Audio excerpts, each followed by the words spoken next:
Imagine this. A software tester living in the second-ring suburbs of the Twin Cities, earning $104K a year alongside their partner's $94K salary, navigating life with financial mindfulness and strategic planning. But here's where it gets controversial. Are they truly as financially secure as they seem? Or is there more beneath the surface? Let's dive into a week in their money-driven world to find out. Welcome back to Racket's Money Journal series, where we pull back the curtain on how our anonymous neighbors manage their finances. Ever thought about sharing your own monetary story? Email j@racketmn.com for details on how to participate and keep this beloved series alive after its hiatus. A big shout out goes to Refinery29 for inspiring such an incredible concept that we're thrilled to adapt locally. Personal snapshot. Let's start by getting to know the star of today's journal. This individual is a 32-year-old software tester residing in a second-ring suburb, armed with a bachelor's degree and supported by a combined household income of $198,000 annually. They share their home with two adorable yet entirely dependent dogs and estimate their net worth at around $370K when factoring in the value of their house. All income flows into a shared joint account, which funds everything from daily expenses to long-term goals. Chapter debt-free. One standout feature of this couple's financial picture is their lack of debt, a rarity in today's economy. Credit cards? Paid off monthly to rack up those sweet rewards. Cars? Fully paid since 2016, thanks to remote work eliminating the need for a second vehicle.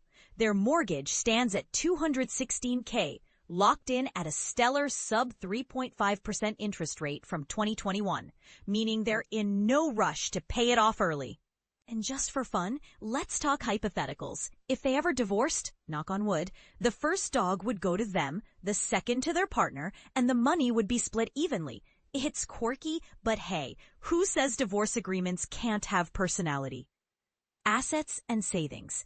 Their asset portfolio is robust, featuring $65,000 in an IRA, $54,000 in a workplace retirement plan, and $11,000 stashed away in a health savings account, HSA. Their partner has separate accounts too.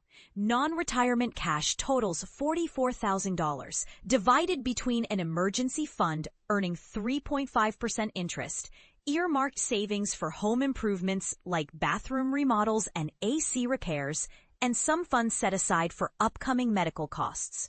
Beyond cash, they own a house, a car, an impressive art collection, and various musical instruments. Monthly income. After taxes and deductions, the software tester takes home $2,717.95 twice a month. Occasionally, during months with 3 paychecks, the extra funds are distributed equally among savings, date nights, and discretionary spending, because balance matters. Monthly expenses, housing dominates their budget, with a mortgage payment of $1,738, plus an additional $262 to round it up to $2,000. Utilities average $130 for electricity. They prefer temps starting with a 6, $65 for gas, water, trash recycling. And sewer services, $38 for phone service via Straight Talk, and $75 for high-speed fiber internet. Insurance costs include $23.62 for health coverage. Their employer covers their premium entirely. $1.46 for dental, and $150 bundled for car, renters, and life insurance.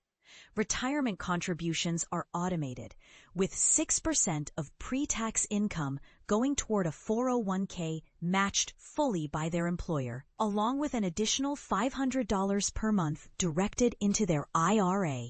Gasoline gets a $150 monthly allocation, though they rarely spend the full amount, saving the surplus for future road trips. Groceries cost $600 monthly, including provisions for weekly group dinners hosted for game night enthusiasts. Subscriptions galore. This household subscribes to a mix of lifestyle and charitable causes. On the content side, they maintain memberships to Amex Platinum, $695 a year, Google Domains, $12 per year, 1Password, $60 per year, Patreon, $55 per month, and even local favorites like Sahan Journal, $5.42, and Racket itself, $5. Charitable subscriptions range from ACLU, $5, to Friends of the Boundary Waters, $26, and beyond, totaling hundreds of dollars each month. Financial reflections: growing up, discussions about money were sparse in this person's household. While outright denials of expensive requests occurred occasionally, deeper conversations were rare. One nugget of wisdom stuck. Their dad advised ensuring both partners maintained private spending money to avoid resentment during tight months. Interestingly, much of their financial education came from a sibling who learned the hard way through college loans, but took time to mentor them on avoiding similar pitfalls. Anxiety shaped their relationship with money early on, not due to instability, but untreated anxiety.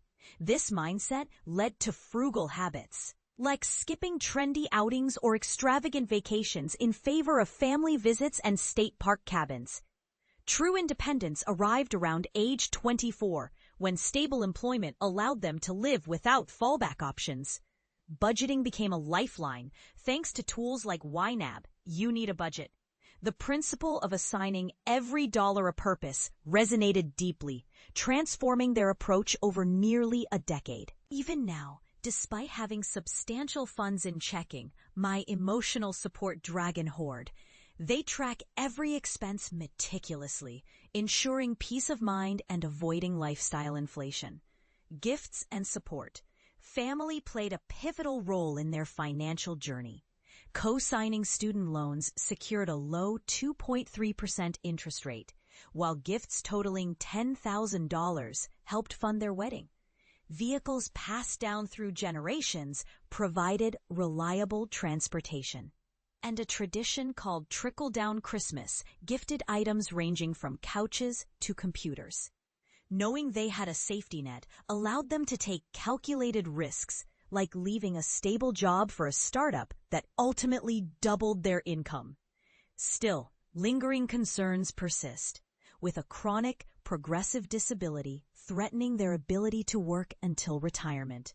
They prioritize maximizing savings. A 6-month emergency fund offers reassurance amid tech industry layoffs, and careful budgeting ensures one income could sustain essentials if needed. So what does comfort look like in the Twin Cities?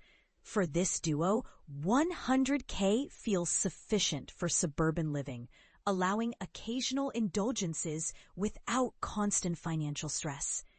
And speaking of indulgences, hashtag a week in spending.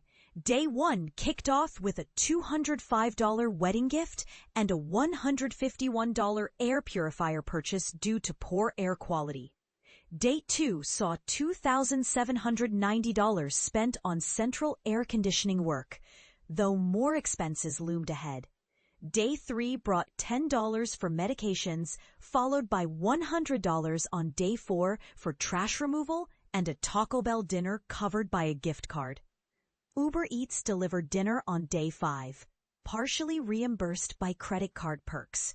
Travel dominated Days 6 and 7, with Lyft rides, lounge access, and European purchases adding up. Total spent $3,367.98 USD and €157.88. What do you think? Are they striking the right balance between saving and spending? Do you agree with their definition of financial comfort? Share your thoughts below. Let's spark a conversation.